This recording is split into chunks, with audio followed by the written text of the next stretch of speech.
Bonjour à toutes et à tous, c'est Rémi de Ready Set Drum et aujourd'hui je vous retrouve pour parler de gros sons rock et du changement de peau de ma Tama Star Classic.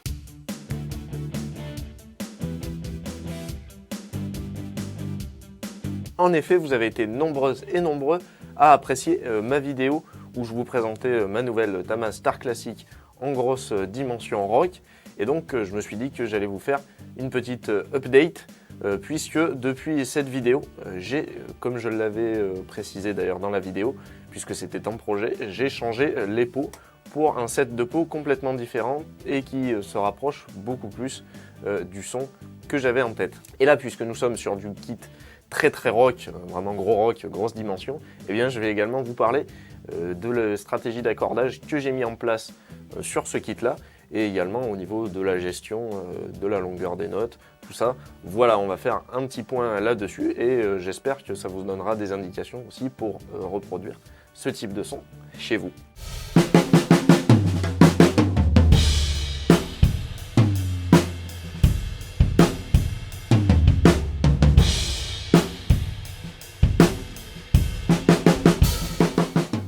En premier lieu, donc, pour obtenir le son que vous venez d'entendre, je suis parti sur une majorité de peaux transparentes. Et oui, puisque ce type de son, avec pas mal d'aigus de basse et aussi beaucoup d'attaques, on l'obtient généralement avec des peaux transparentes, avec des peaux sablées.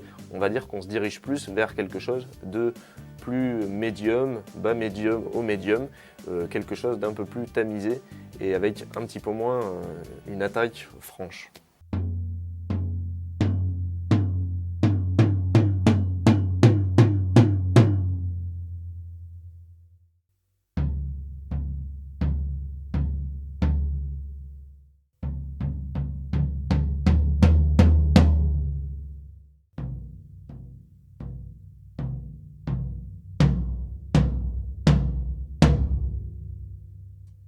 Mon choix de peau pour les tomes s'est porté vers les Evans EC2.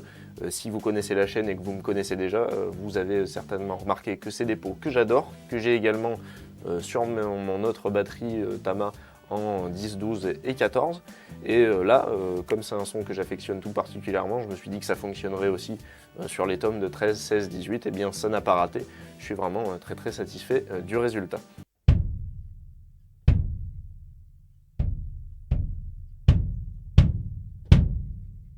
Au niveau de la grosse caisse, je suis parti pour la première fois depuis mon histoire avec Evans sur une Evans IMAD, donc transparente. Là aussi, comme je cherchais un son assez sec et avec pas mal de basse, eh bien, ce modèle de peau convient tout à fait à ce que j'avais en tête. Au niveau de l'anneau atténuateur, là, j'ai laissé en place le plus large puisque vraiment je voulais un son bien précis, surtout du côté frappe. J'ai également posé dessus un petit renfort central qui s'achète généralement à part, donc petit renfort constitué d'un matériau de type Kevlar. Ce petit renfort central, ça permet non seulement de préciser le son, mais aussi, bonus, d'augmenter la durabilité de la peau puisqu'on la pose là où la batte va frapper et on le sait tous, souvent on ne lésine pas sur le kick, surtout dans ces styles-là.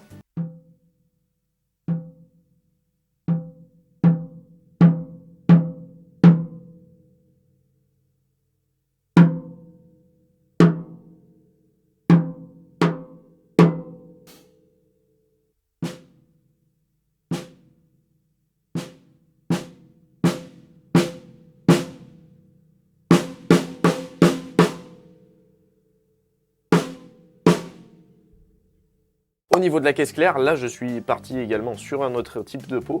La peau d'origine était une Evans, puisque chez Tama, sur les caisses claires individuelles, en tout cas c'est ce qu'ils mettent, mais c'était une G1, donc un petit peu trop ouverte à mon goût pour ce genre de style. Et là je suis parti aussi sur une peau que j'affectionne beaucoup, la Power Center Reverse Dot, donc c'est du simple pli avec renfort central, un peu comme les CS Dot de chez Remo, là, avec le rond noir au milieu, sauf que là, c'est apposé en dessous, et puis la technologie n'est pas tout à fait la même. Personnellement, je préfère le type de son que ça produit. Au niveau des pots de résonance, je n'ai rien changé. Sur le tome de 13 et sur le tome de 16, nous avons des IEC résonantes.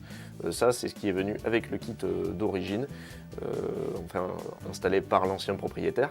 Je trouve que ça fonctionne bien là aussi pour ce genre de contexte. Le tome de 18, lui, fait un peu figure à part, puisqu'il a la peau Tama résonante d'origine, qui, cela dit, fonctionne très bien. J'ai pas jugé utile pour l'instant de la sortir avec les 2 autres tomes. Je pense qu'on n'entend pas trop la différence, honnêtement.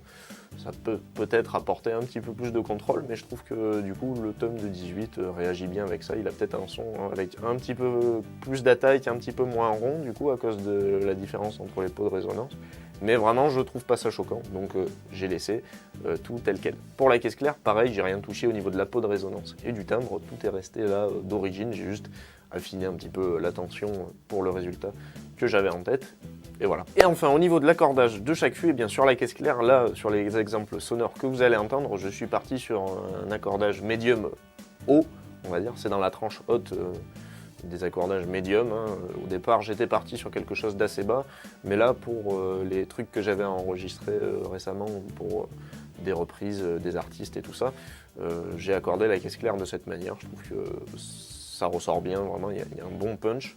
Donc voilà, on est pas extrêmement tendu, mais quand même assez tendu, sans que ce soit non plus dans le haut du panier, comme dans les exemples sonores que j'avais faits avec cette caisse claire-là. Voilà, j'étais monté vraiment beaucoup plus haut, vers un truc quasiment power funk, alors que là, je suis resté dans du médium haut, voilà.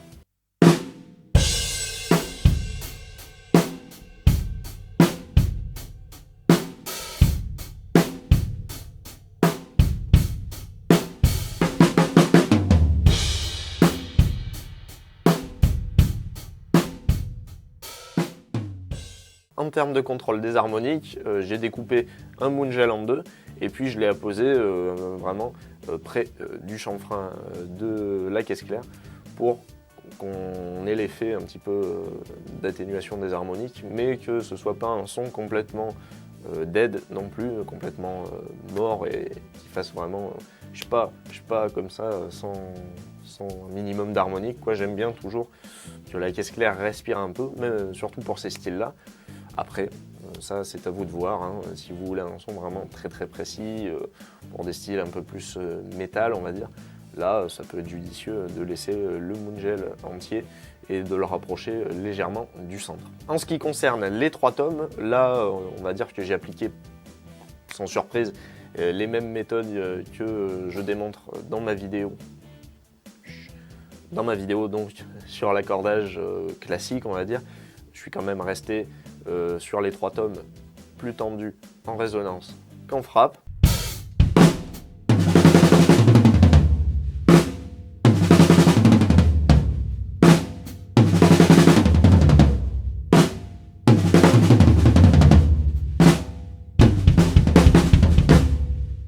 De manière générale, les pots de frappe des 3 tomes sont assez peu tendues. On va dire qu'elles sont tendues juste au-dessus du relâchement total de Tyran. On va dire que de mémoire j'ai fait un demi-tour de clé au total au-dessus du Tyran serré au doigt à fond quoi.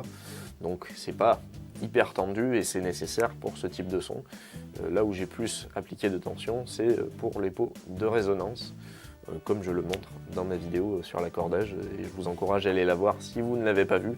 Là tout sera expliqué en détail, hein. Ça diffère pas trop, même si les styles et les sons obtenus sont différents. Globalement, après, tout ce qui se passe, c'est qu'on ajuste en fonction du type de son recherché, et puis il faut forcément y passer du temps, surtout quand on s'y met pour les premières fois. Donc voilà, là, rien de sorcier si vous avez déjà vu cette vidéo. Voilà, toujours un petit peu plus tendu en pot de résonance et un petit peu moins tendu en pot de frappe. En tout cas pour ces types de sons. En termes de contrôle des harmoniques sur les tomes, j'ai mis un Moongel complet sur le tome de 13. J'ai mis un Moongel complet également sur le tome de 16, plus la moitié du petit Moongel que j'avais découpé sur la caisse claire. Parce que celui-là, le tome de 16, avait un peu plus une résonance un petit peu plus longue que du coup j'ai voulu maîtriser en mettant une moitié supplémentaire de Moongel. Donc assez maté au niveau des harmoniques, mais parce que j'aimais bien l'accordage que j'avais trouvé. Donc c'est là une histoire de compromis, puisque j'aimais bien la vibe, on va dire, du tome et le rendu sonore, mais juste la résonance qui me posait un petit peu problème. Voilà, j'ai posé un petit peu plus de Moongel que je le ferai d'habitude, hein, puisque si vous me connaissez, vous savez que je suis pas très branché Moongel, mais bon là pour ces types de sons, pour récupérer un petit peu de précision, c'est vraiment incontournable. Et au niveau du tome de 18, et bien là, un Moongel tout simple, voilà, toujours à poser près du chanfrein pour pas non plus trop assécher et matifier le son. Aussi surprenant que ça puisse paraître, en rapport de sa taille, on va dire que c'est celui qui m'a posé pourtant le moins de problèmes. Je suis arrivé assez vite à un résultat sonore satisfaisant, bien lourd et bien bas, quoi.